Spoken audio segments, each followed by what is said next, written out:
Welcome into the NBA closing line for Saturday, May 18th. We got Ski Prophet, Ian Cameron, myself, Drew Martin, breaking down tonight's game. Golden State at Portland got SBR odds up. We got -2 pretty much across the board for Portland. 221.5 as the total. Will go around the horn. Introduce yourselves. Happy Saturday morning to you, Ian Cameron. Follow him on Twitter at Babano. Welcome in, buddy. How you doing north of the border? I'm doing good, Drew. I wish we could have some better, more compelling series going on in the conference finals in the NBA than we've got right now. We might just have to cancel this round and go right to Bucks Warriors in the NBA finals at this point. But nevertheless, if you're Portland and you're Toronto, you're down 2-0, and you get a home cook and cooks up a nice meal for you because you're going to need it here in these next two games. And we'll be talking about the one going on tonight, Portland, as they obviously face a game tonight where they must win, down 2-0 back at the Moda Center. I don't know why they changed the name from the Rose Garden. I love that name, Moda Center. It's all corporate sponsorship. That's what it's all about now. But nevertheless, we're back in Portland tonight for Game 3 and looking forward to it. All right, Ian. Maybe we'll get your thoughts on the Mota Center in corporate sponsorship later in the show. But we do have one game to break down big time tonight. We'll get quick looks into tomorrow's game, but we will be back 11 a.m. Eastern time tomorrow, breaking that one down in the Eastern Conference. But last, certainly not least, Ski Prophet on Twitter at Ski Prophet. Keem, welcome into the show. How you doing this morning, bud?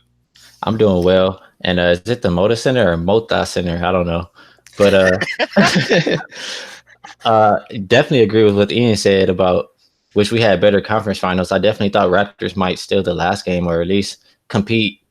So I guess Golden State's last game wasn't too bad, but I definitely thought it would be a little better on the East Coast. So I wish we could fast forward to Bucks versus Warriors already, but we'll go ahead and cap these games while we have them. Absolutely, Ski. And yeah, good one there. Going with the Spanish words up in the Northwest here. We got Red Girl in the house, El Duque.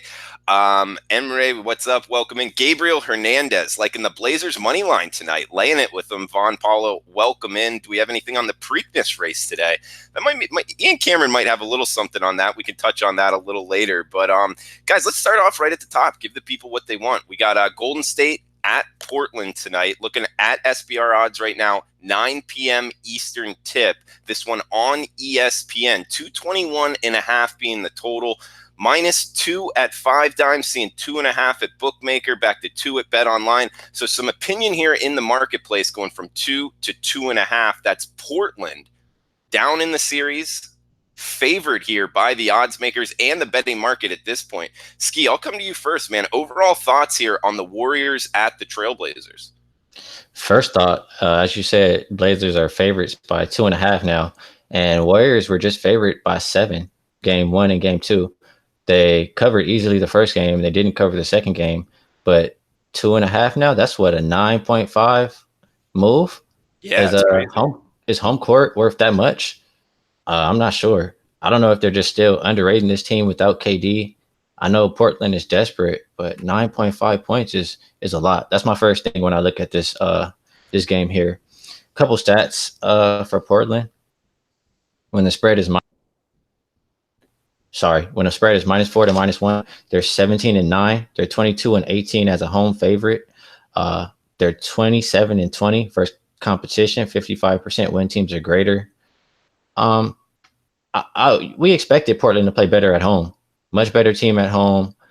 They score a lot more points at home. I think they're the number 1 points per game home team in the playoffs. Stats, check this out. His against the spread playoff record, 17, 34-2. But at home, it's 10-15. So majority of those losses are on the road. Still a losing record at home. But it's just tough for me. Honestly, when I looked at it, I looked at the series before. I thought Portland would win one game. I thought it would be game 2 or game 3. They got really close to winning game 2. Couldn't pull it out. And now we're here at game 3 and they're a favorite. But I don't like that. I feel everybody is on Portland. That's something I tend to stay away from when everybody's on a bet. So that makes me look the other way on the side. Curious to hear you guys' opinion. Yeah, interesting there, Ski. As far as points scored for Portland at home, I like that stat. Ian, come to you at Babano on Twitter. What are you thinking here? Overall thoughts on tonight's game?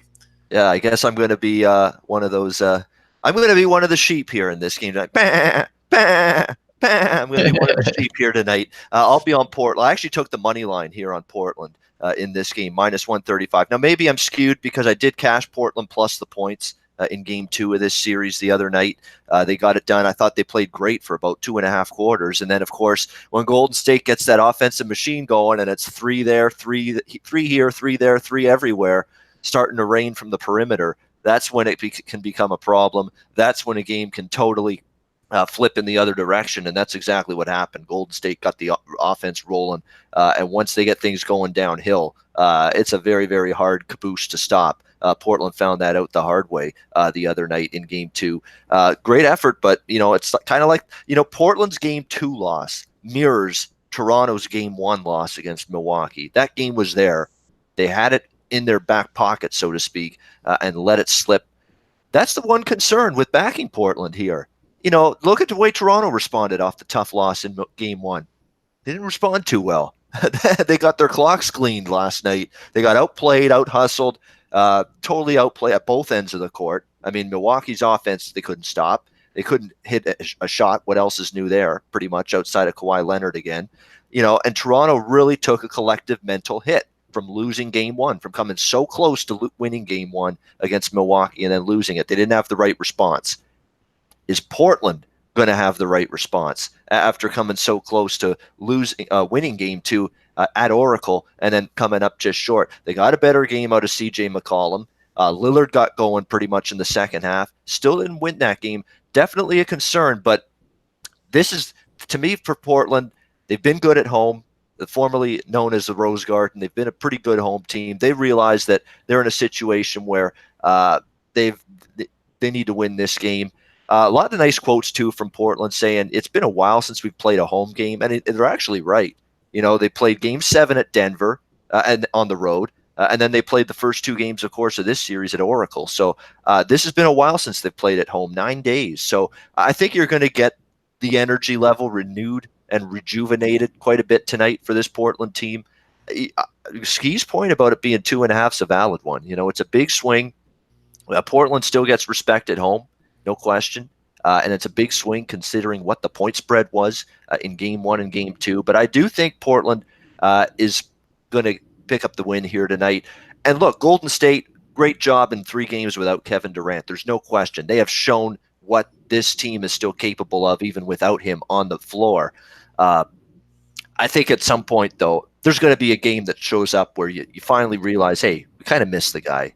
It hasn't been yet. It wasn't game 6 against Houston. Wasn't the first 2 games of this series. I think now on the road against a desperate Blazers team, this could be one night where, would have been really nice maybe to have Kevin Durant back with us. Let's see if the Splash Brothers, let's see if the bench for Golden State, which had a really good impact in the first 2 games, can have that same impact on the road. And it's not always as easy to do that on the road as opposed to at home. So I'm going to take Portland, but I'm going to recommend the money line instead. I don't mess around with 2.5 favorites at this time of year.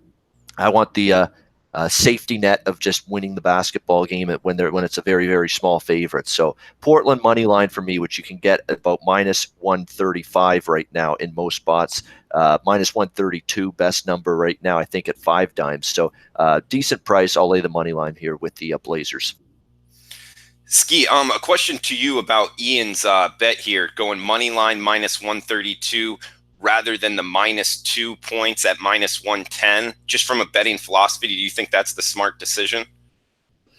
If it was minus 2 or under, I can understand it because you wouldn't want them to win by 2 and push. And they're playing a championship team, so I can understand that. But I'll tell you what keeps me off of Portland here in this spot. Ian said that you got great games from CJ, a couple of other players. He left off some of the other players that had great games. Seth Curry, Rodney Hood, Myers Leonard. They all played great except Myers for Leonard hit a 3. I couldn't believe it. I was like, what? He hit a 3-point shot? Myers Leonard? Are you kidding me? Wow. Yeah, game 2? And he did. Right. So they got a great performance, and they still didn't win. They got a great performance from everybody minus Damian Lillard.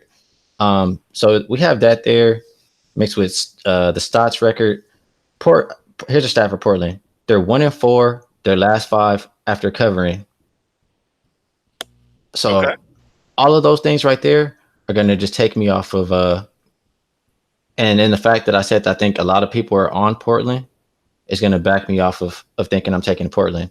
And here's a couple of things that can maybe back the Warriors. Also, on the first quarter, Portland is 1-4 last 5 first quarters. Warriors are 7-1 last 8 first quarters. Sorry. On the playoffs against the spread on the road, I got my notes here. They're 28-16 straight up, 26-18 against the spread.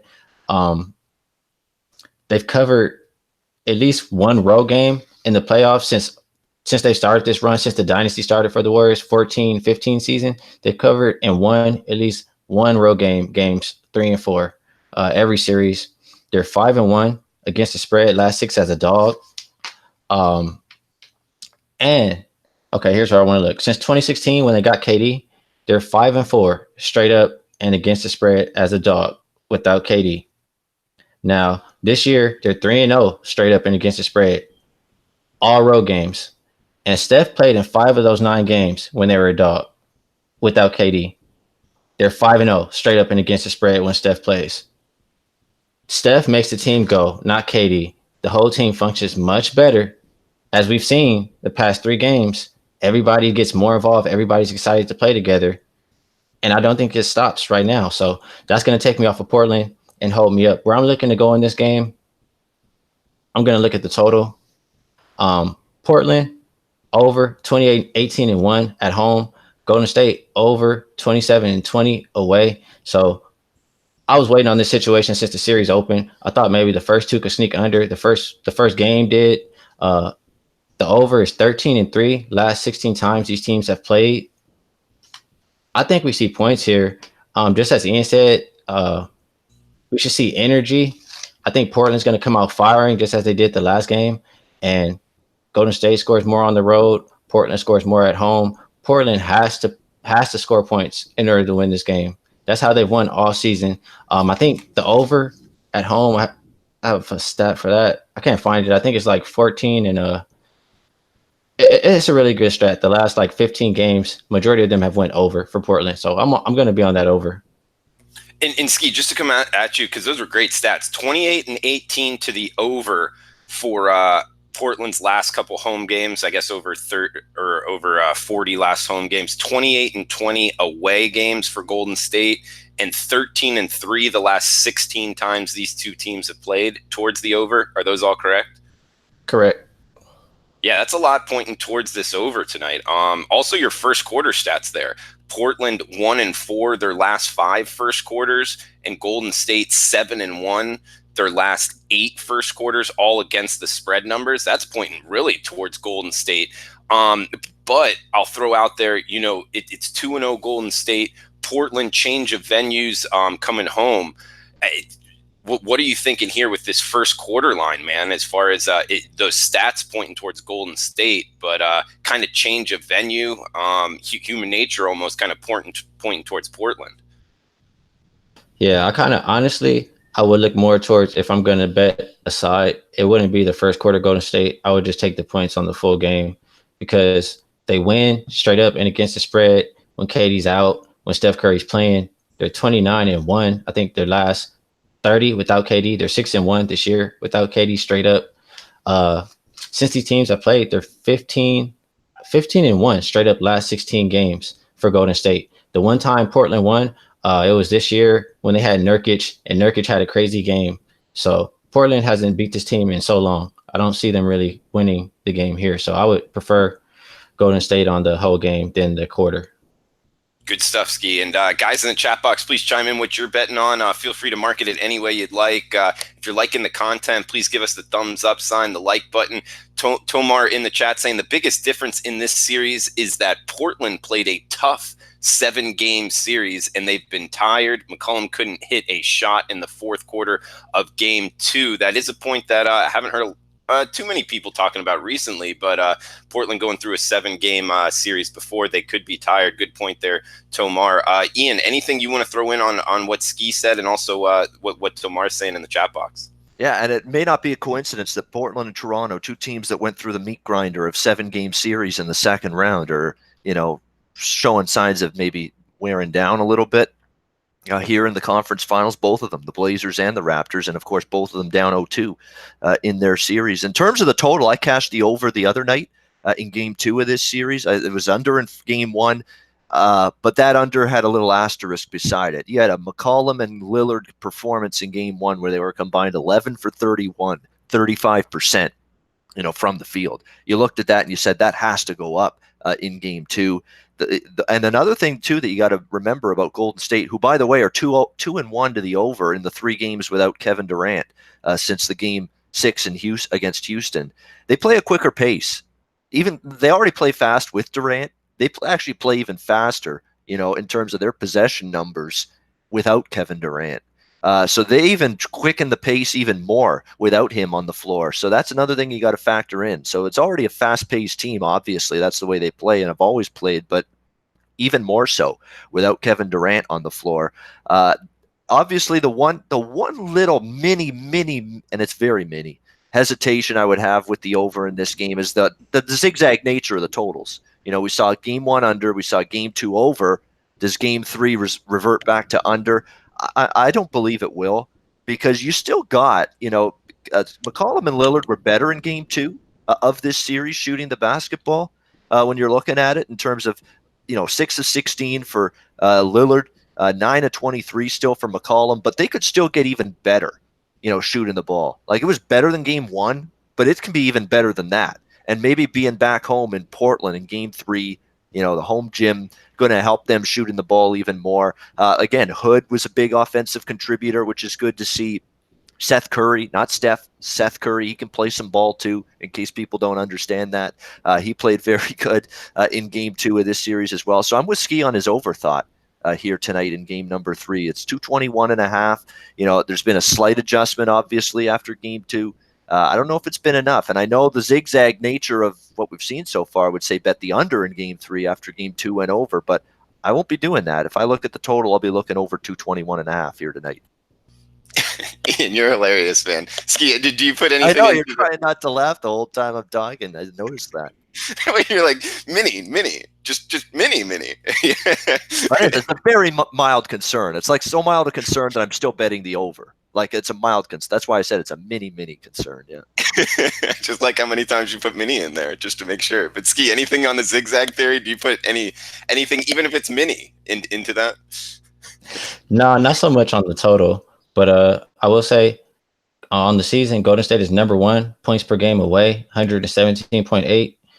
Portland is number 2 points per game at home, 118.1.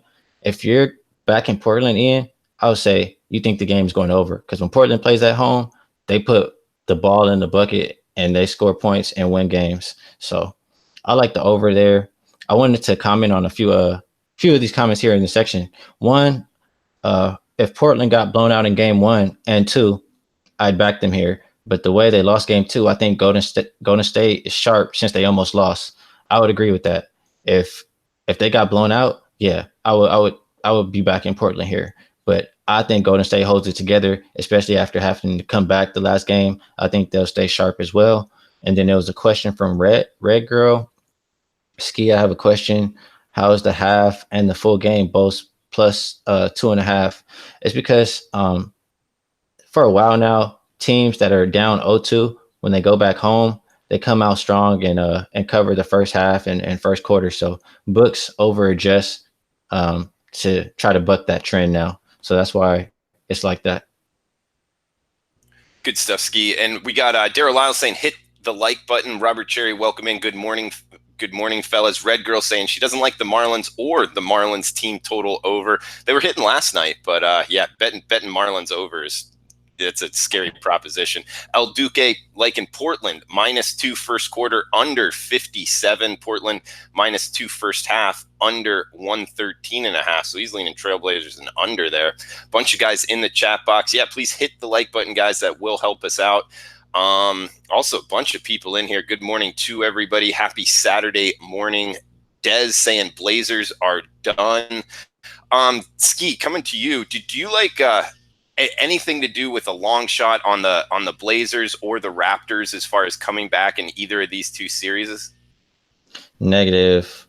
I said before, from the East, whoever wins out of Milwaukee and Celtics wins the East, and I'm continuing with that. Bucks are going to win, probably no problem, and Golden State is going to beat Portland. I said for sure.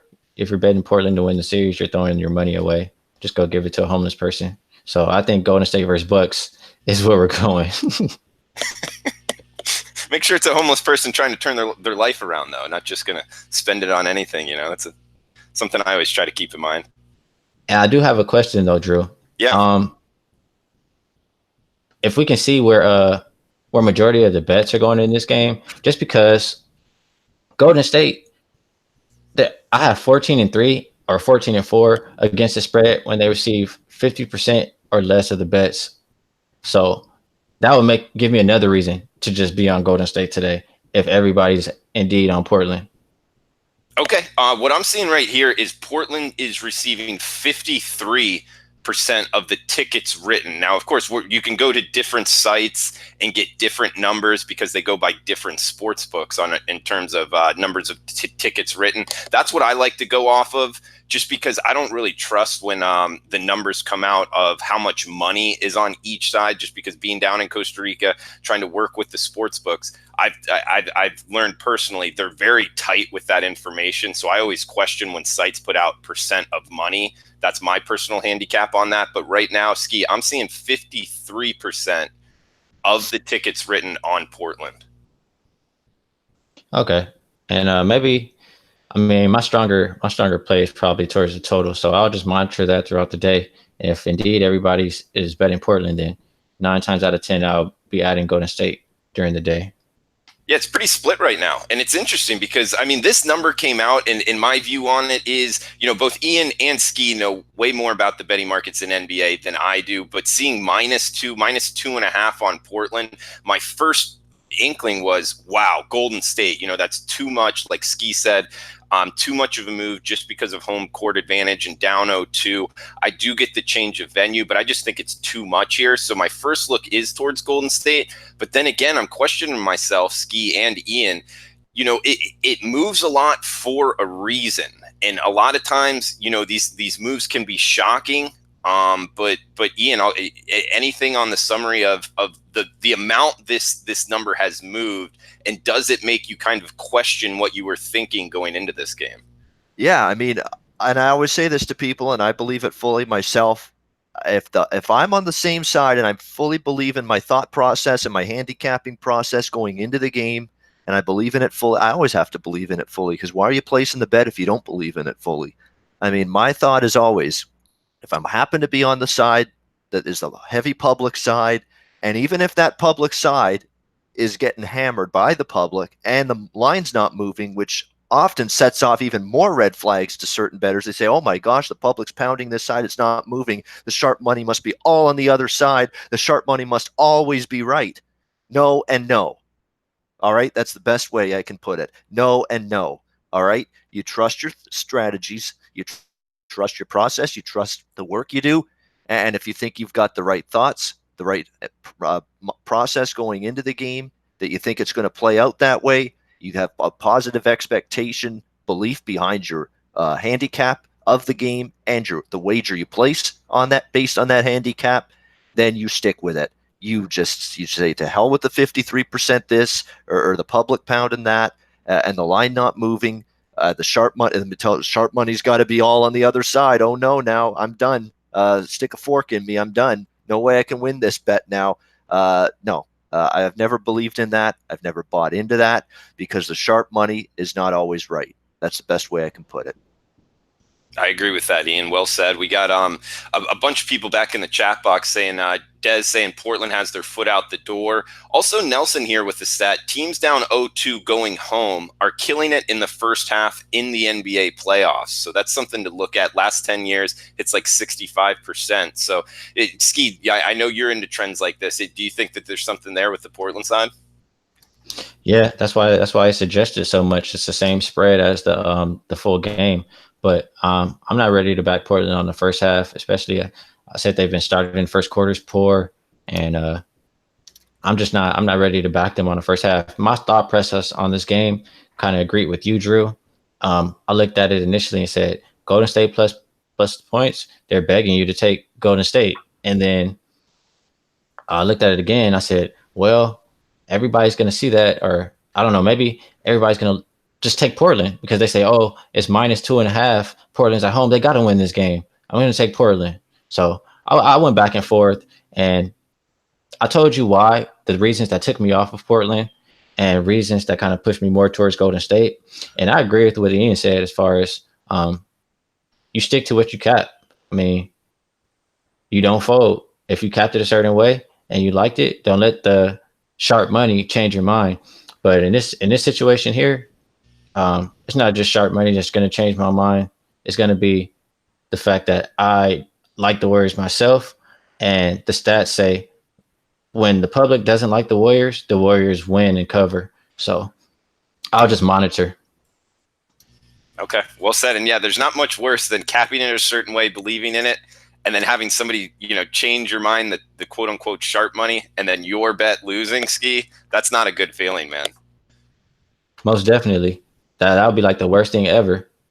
And I will say, these past couple games, it's been a little tricky for me. Like the last Warriors game, my numbers were saying to bet Warriors, and my gut was telling me to bet Portland. So I stayed away from the spread completely. And sure enough, Portland covers.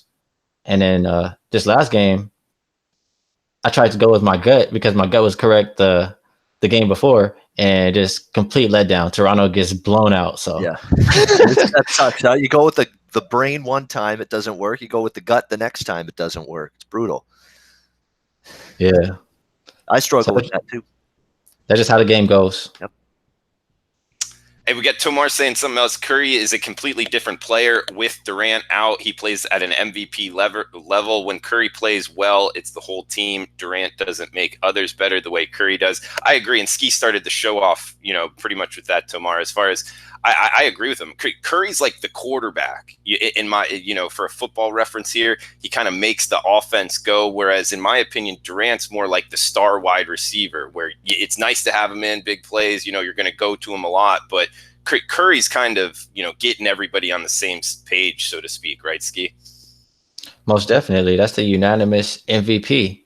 So, I mean, don't act like you forgot. I mean, he's giving you a couple reminders already in these playoffs if you thought you forgot. Absolutely, man. We got some questions here about Paco Healy saying, what's up, fellows? Hate that I am missing the Los Amigos low bag a meetup today for the Preakness. What's going on there, Ski? You guys all meeting up? Yeah, we try to get together like once a month or so. And I guess the location this time is Los Alamitos Racetrack. I'm not big on horses, but last time we met up for Low Bag LA, it was a great time at the racetrack. I think it was Santa Anita. So I'll be over there hanging out with some of the guys, DJ Big Boss, Unbelievable, a lot of other people. So everybody come out if you can. We're going to go there, I think, at 2:00. So yeah, I'll see everybody there. Yeah, if you're in LA, you might want to join those guys, because I remember seeing a lot of them at the IFBC in Las Vegas last summer. I think a lot of them were there, if not all of that crew. Great people. So yeah, go on down there and join them. If you're in LA, if you're in Cali, get down there. Yeah, good, a lot of good people there in the LA low bag crew. We got Paco saying, Drew, Ian, Ski, can you guys give a Preakness pick? To tell you the truth, I am still burned by having maximum security in my Kentucky Derby, and so having that taken away from me, I haven't put much effort into it. So I'll turn to you guys. Ian, do you have a Preakness pick? It's always exciting when you got one of the jewels of the Triple Crown ready to race at Pimlico Raceway in Baltimore. Pimlico Racetrack, I should say, in Baltimore. The Preakness Stakes, ready for some horses. Beer! We're ready to go here with some horses today. Obviously, Improbable's getting a lot of the talk here in terms of, being one of the favorites, a Baffert horse. You're always going to give him a lot of respect, no question about that. I'm from what I'm hearing, this Owendale horse, not the number 5 in the Preakness at 11-1, is one you may want to look at. Obviously, if you're thinking, exacta, trifecta, either, single exacta or trifecta, if you're going to put it in a box of some kind, I'm looking at probably a 5 Owendale. I probably have to put the 4 Improbable in one, and probably War of Will, the 1 horse. at currently about 3.5 to 1 odds to win the Preakness Stakes. So just if you're looking at top 3 horses, exactas, trifectas, horses that I'll be using, I'll use the 1, War of Will, the 4, Improbable, the 5, Owendale. And the Owendale's 11 to 1. So if you put those 3 in an exacta and trifecta, you're going to get a decent payout with that. So we're looking at the 1, the 4, and the 5 for the Preakness Stakes today. 1, 4, and 5 for me and Cameron. Ski, anything for you in the Preakness? I can't say that I captured it at all, but I know it's one name that I just remember, and that's going to be Owendale. I've heard Jimmy say it 1,000 times, and I just heard Ian say it again. So if I was there, I'll put my money on Owendale. Okay, Owendale. And Ian, what number horse is Owendale? That's the 5, and I like that because he has got a decent path.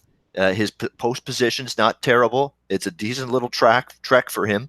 Trek on this track, if I can say that correctly. And War of Will is going to be very dangerous, though, too. He's very good. They had an interview already with Tyler Gaffalione, the jockey of that horse, and he's already talking about, game plans. We've got a game plan. We're very, very confident in it. So you like hearing that. I already like that horse, to be honest with you, in exactas and trifectas, but then you hear the jockey say, we got a game plan. We're ready to go. That's the kind of stuff that gives you confidence, makes you. But those are positive quotes. Those are bet on quotes, not bet against quotes. So, that 1 horse, War of Will, I think is live, and I like the Improbable.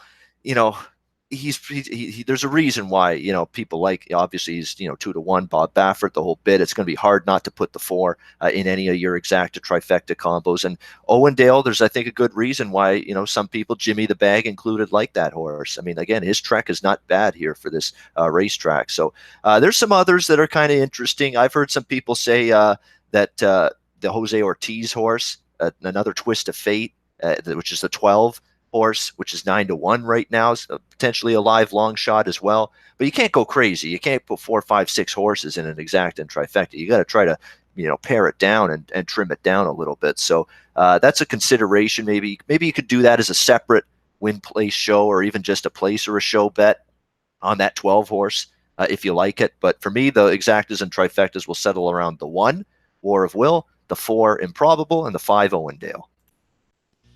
Nice breakdown, guys, of the horse race. We got Jay saying War of Will, but I like Improbable, Bourbon War, Owendale, and use them in my exactas. Von Polo, I'm mad. He's mad that he's not on the East Coast, can't go to the Los Angeles meetup, but he will be in Baltimore, so he'll be there live at the Preakness. Robert Cherry, Owendale to win the Preakness, fellas, hands down. Thank Jimmy the Bag later.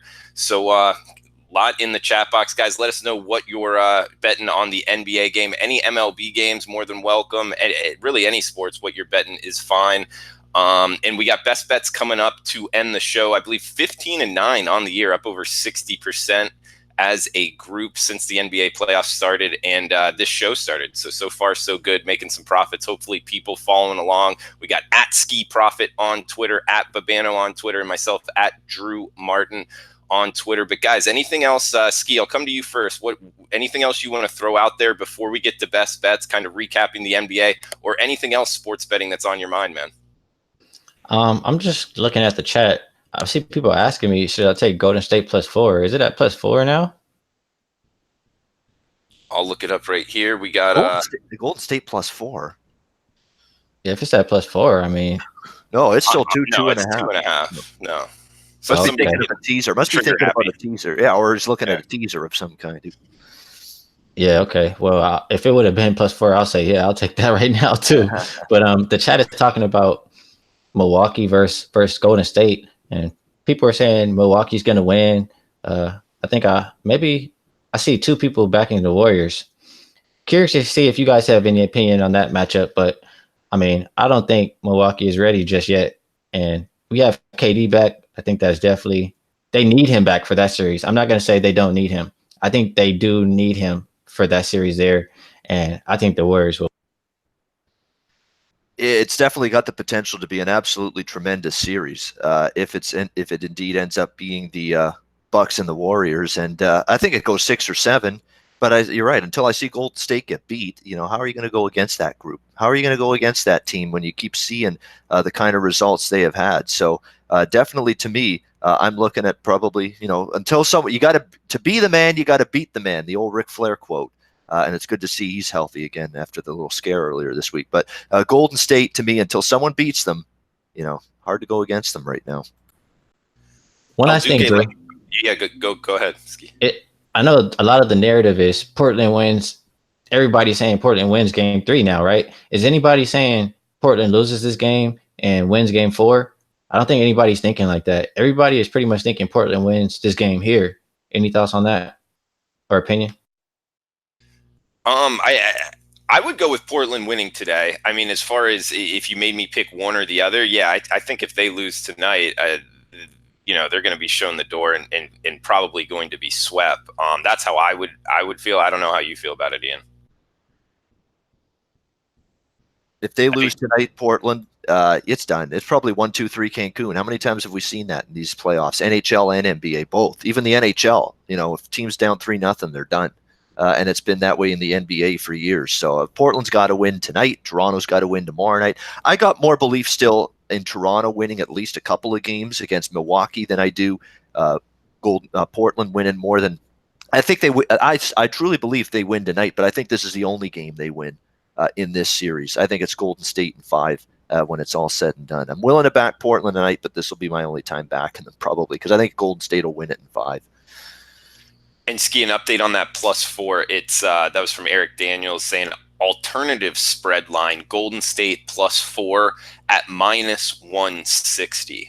Just off the top of my head, I don't think that's like I now watch it land on 3 or 4, but I mean laying that much juice just for a 1.5. I'm not so sure that's a smart bet long term. Ski, any feeling on that? Yeah, I'm not really into that. I don't really bet over minus. I mean, the max I really like to bet is -135, and you're definitely paying a lot for those couple points. I mean, you're paying more than you should. So I would either take the 2.5, or maybe you just buy half a point if you have to buy a point. But I think that's too much right there. Yeah, and Tomar is kind of agreeing with both of our sentiments. The books always overcharge for points. Buying points in the NBA is negative EV. I would almost, spread that to saying almost any sport buying points is a tough proposition to kind of have positive EV for the long term. But Ian, any last thoughts on that, buying points? Not something I do. Not something I do. Not something I like doing. The one time I might consider it is more with football. If it's so close to getting to 7 and it's not 7 and it's 6, and if I'm on a +6, let's say I'm on an underdog, it's +6.5 and it's like +105, and I'm like, geez, it's so close to getting to 7. I don't know if it will. Maybe then I'll bump it up by a half point to 7, but even if I do, it's still going to be not a terrible price, -110, -115. That's the one time I'll buy a half point. Other than that, I really avoid it. All right, and Dave, like in your sheep reference, you're not going to be a sheep in buying points, right? Yes, exactly. No sheep here. No, you don't want to be a sheep. Yeah. And Ian, before we get to best bets, man, is there anything you want to kind of get off your chest? Tonight's game, anything sports betting wise that's on your head, man?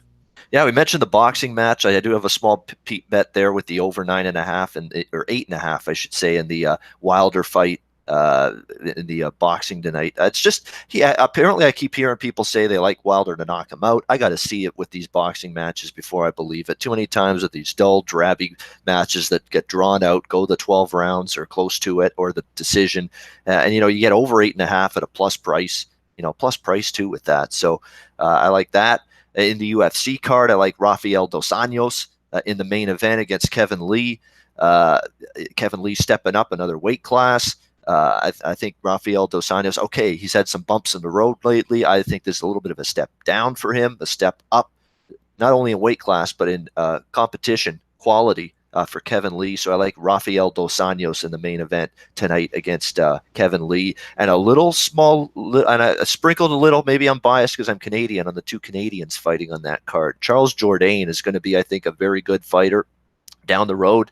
He's facing a very, very tough opponent. That's why he's like some +500, +550 underdog there. But I sprinkled just a little on him, and as well as Spencer Felicia Spencer against Megan Anderson. She's a big dog. Megan Anderson's taken a ton of money. That was like a pick 'em, that fight. And now Megan Anderson's minus 210 or something like that against Felicia Spencer. I think now there's some value with the dog there in Spencer. So a couple small little dog bets, but the one I like is Rafael Dos Anjos in the main event.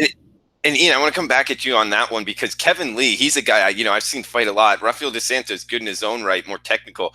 Kevin Lee comes out, man, throwing those punches. It's almost like I think he has the profile to be a guy that's just on steroids, going crazy in there. I don't want to bet against him, man. How do you think Rafael dos Santos takes him down and wins it? I think Kevin Lee to me is very dangerous, and it's a difficult, fight, to really navigate. Everybody's going to say the anti-Rafael dos Anjos argument everybody's using is that he's old, he's on the downslope of his career, best days are behind him.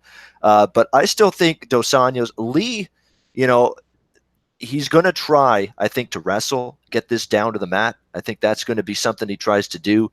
But I think dos Anjos still has that ability where if this is kept standing, he can pierce Lee a little bit. I mean, Lee is in a different kind of stratosphere here, in a different weight class. Let's see how he handles it. This is the kind of thing that I like to go against in UFC, when a guy's getting a ton of hype, ton of accolades, up and come, a guy that's really impressing. And then lately when we've seen these fights with the up and comer versus, the older guy, the older guy's gotten the better of it. Look at Raging Al Iaquinta against Donald Cerrone, just recently. Donald Cerrone won that fight. People were saying Donald can't, this is a step up in class for Donald. Here he can't get it done here against this up and coming Al Iaquinta, and Cerrone was phenomenal in that fight. Dominated it, deserved the win. People here saying, Lee's the up and comer. Dos Anjos is done. Things are not looking good for him lately. Not so fast, my friend. I think Rafael dos Anjos will find a way tonight. Good breakdown there of the UFC from Ian Cameron at Babano on Twitter. We got Ski Profit at Ski Profit on Twitter. On the MLB card, people were asking about any bets on the board. I'm kind of looking towards Tampa Bay here, short road favorite with Blake Snell on the hill from Cy Young there, going into Yankee Stadium against Tanaka, 8.5 being the total. I'm looking towards the Rays in today's afternoon MLB action, AL East. Babano, I see you shaking your head. Were you looking that side too? Yeah, I would agree with that. Definitely with the Tampa Bay looking at that game there. They're playing with against Tanaka. I know Snell's not been, the same as last year. He's had some bumps in the road, no question. It's not like Tanaka's lighting it up either. Tanaka doesn't look like a guy that's been dominant. He's been lit up a couple of times already this season. So looking at Tampa makes a little bit of sense there. Milwaukee, Atlanta over the total sticks out to me. I mean, Brewers are hitting right now. Atlanta's offense has come to life the last few games. I don't trust Gossman. I don't trust Chase Anderson, who's, he's been in the bullpen. He's been a starter. He's not been particularly effective. Two hot lineups. That game should see some runs scored in it.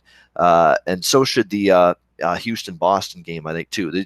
Martin and Velasquez are two, fringe arms.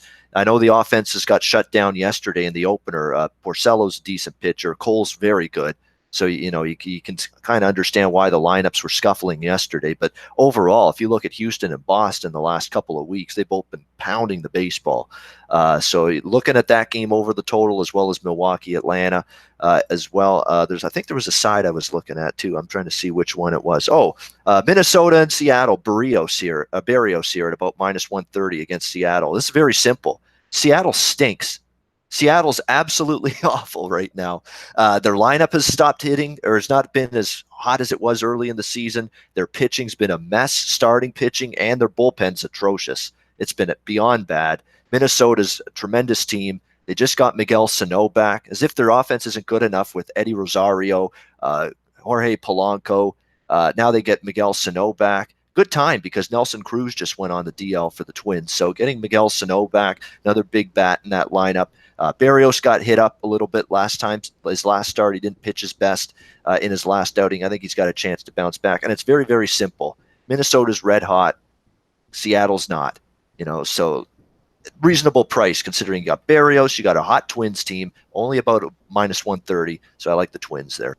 Yeah, and Paco's saying crazy how that team just went off the rails. And actually, this is a good look, Ian. As you're talking about, because Minnesota's a team I definitely want to bet. And at minus 130, I get it. They're on the road on the West Coast. What's the argument here for minus 130 towards Seattle? I mean, why isn't this minus 150, 160, you think? It's interesting because I think Minnesota for a team that's been as profitable as they've been, they're tremendously profitable this season. They've been a very, very good team. They're not getting the sex appeal. It's from the public that other teams would. If this is the Yankees putting together this kind of season, or the Red Sox, or even the Dodgers, or any of those, laying over minus 200 by now. Absolutely. This is Minnesota. This is the smaller market. This is the Twins, who have not historically done all that well, the last decade.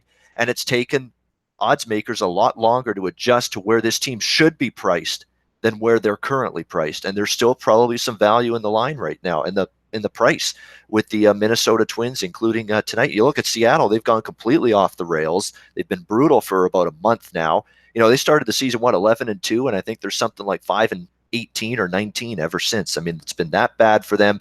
You're going to trust Wade LeBlanc? I mean, I know he's had some decent starts here and there, but he's a soft tossing lefty against this Twins lineup. No, I don't trust him to shut down this lineup. And again, he's not a guy that pitches deep into games. He tops out usually at 6 innings. Usually goes 5-6 innings. You're going to see a lot of that bad bullpen for Seattle. So there's a lot of things that make sense to me with Minnesota here. All right, Ian, and a bunch of guys in the chat box talking MLB, saying Lance liking Blue Jays, Chicago White Sox over. Paco, crazy how that team just went off the rails, talking about Seattle.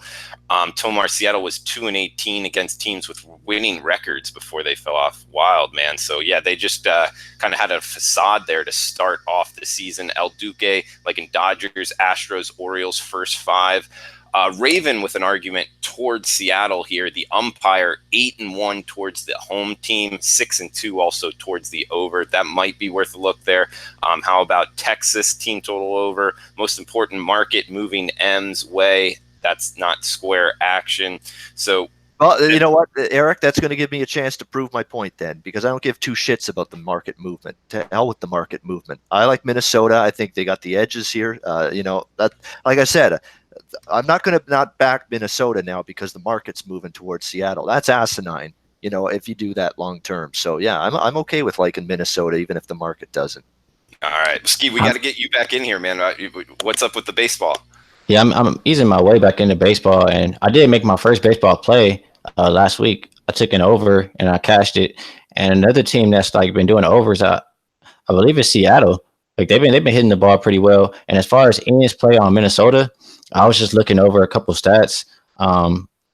Twins are 8-0 as a road favorite. Seattle's 5-10 as a home dog. There was another one I saw here. Versus teams. I like those stats. Is one more. Versus teams that allow greater than 4.2 runs. Twins are 17-6. And on the other side, Seattle versus teams allowing 3.9 and 4.2 runs, they're 1-6. So that backs up what Ian's saying. It will say that's a play on Minnesota. And like I said, Seattle's been hitting. And I don't think like I said, I'm just getting back into baseball, but I don't think the bullpen is that great either, right? So I would kind of lean more towards the over too. Maybe Seattle's 13-7-2 to the over at home. Minnesota's 13-8 to the over on the road. So I would probably lean with Minnesota and over. And guys, as we're talking, Pinnacle just got hit up to minus 134 now. So the market is agreeing with us right now. Heck, maybe we're moving the market now. I doubt that. Baseball market's pretty big right now. But yeah, I'm going to jump on. El Duque. Good stuff from El Duque in the chat. Rockies, Phillies over. Yes. Colorado is 10-1-1 to the over in their last 12 games. They're an over machine. And when you find these teams that just go over the total game in and game out for an extended period of time, again, Colorado 10-1-1 to the over in their last 12 games. You don't ask it. You don't ask why. You don't question it. You ride the streak. That's exactly what you do. And I'll probably be doing that as well today. And the two teams that have been streaky for me that I was looking at with the totals were Texas and Seattle. That was about like a week ago. Looking towards overs, I think they've been going over, and I see the total for Texas game today is 12. Maybe it's caught up to Texas. I'm not sure if I will be taking over 12. I'm not sure if it's caught up to Seattle yet. I just locked it in, guys. I'm on Minnesota minus 133. So if you've got bookmaker up, I just didn't have it on my screen. You could jump that. It still says under minus 130. I just jumped on it minus 133. Guys, we got to get to best bets. 15-9, I believe it is on the season. I tweeted it out at Drew Martin Bets because last night I went through, made sure that all the records were correct, and I believe it is 15-9. So Ski, we'll come to you first, man. Usually you go last. Let's go to you first today. Happy Saturday morning out there to you. Ski Profit at Ski Profit on Twitter, man. Lead us off, bro. What do you got for best bets tonight? Oh man, I was ready to go last. I kind of enjoyed going last now. You should go last, man. Now that I'm thinking, you've gone last and we've been good. You want to go last? Yeah, you know, like when you go to class or you go to school and you sit in the same seat every day, and then somebody comes, they sit in your seat. You're like, "What are you doing?" Oh yeah, there's problems when that happens usually. There's gonna be a rumble, yeah. I think I kind of prefer third or last now. Okay, all right, Ian, you lead us off, man. At Babano on Twitter. What do you got for best bets, bro? Yeah, I'm in agreement with Ski's thought with the over, but I'm going to go with Portland as the best bet here. Minus one. Actually, its price is starting to drop. Yeah, Golden State's slowly starting to get some love, but minus 132 is still out there at 5 times. That's what we'll go with. Portland on the money line. I think this is their spot. I think this is the game they win. This is probably not probably, but I think this is going to be the only game they win in this series. But I do think they win tonight. Portland money line, best bet. Portland money line, best bet for at Babano on Twitter. Ski, I'm struggling here, man. We got one game to pick from, and yeah, you know, my best bets have been good. I don't want to ruin this. 13-3 last 16 times they played. I believe it was towards the over. That's the correct stat, right, Ski? That's right. You like the over here, Ski? I'll be on the over. All right, I'm going on the over, man. Portland Golden State Warriors, because I was going to be there with Ian, take Portland minus the 2 just because it's the crazy look and it's that way for a reason. But no, I'm going on the over. And looking at SBR odds right now, we got 221.5 is the low water mark. So I'm on Portland Golden State Warriors over 221.5. Ski Profit at Ski Profit on Twitter, man. Finish us up with best bets, bro. I kind of feel like I shouldn't be going against Ian, but I don't know. I guess I have to. Maybe we both can win, right? We both can win with this one. I'll take Golden State plus the points. All right. Portland by 1 or 2. That's our wiggle room right there. Yeah. We all win. Yeah. I do also like the first quarter, but I'm not quite certain that I'm ready to take Golden State on the first quarter with Portland. They should be, I mean, they have to be motivated. It's now or never. So I'll rock with the full game. There's only one damn game, and you can't always agree. You got to look at it that way. So that's all right. Guaranteed winners on closing line. Someone's winning. That's right. Right? Guaranteed winners. You can't say we're going to lose everybody. and maybe both win. Yes. Yeah, exactly. Portland by 1 or 2. Let's go. We got a middle opportunity here. Exactly. Yep. All right. So Ski, you're on. Looks like plus 2.5 Golden State Warriors, right? There's no higher number. Correct. I just see 2.5s all around the board, and I'll lock it in at Bookmaker.